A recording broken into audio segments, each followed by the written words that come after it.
সচিবালয়ে সরকারি ক্রয় সংক্রান্ত উপদেষ্টা পরিষদ কমিটির সভা শেষে কথা বলছেন অর্থ উপদেষ্টা ডক্টর সালেউদ্দিন আহমেদ। আমরা সরাসরি চলে যাচ্ছি সেখানে।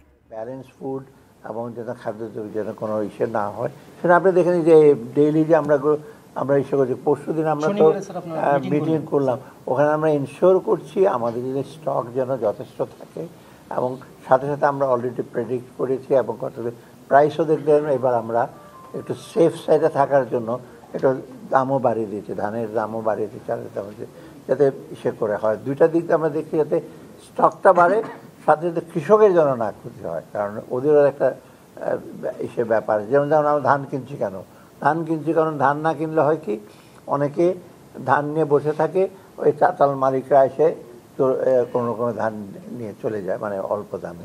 অর্থাৎ আমরা যতটুকু পারি আমাদের সাধ্যমতো চেষ্টা করছি। এখন করে ফেলতে পারবো না আমার মনে হয় না এখন পর্যন্ত কোনো ঝামেলা।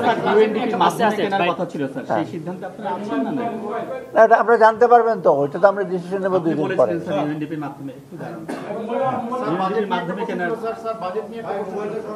বাজেট কি জানাবো আপনাদের।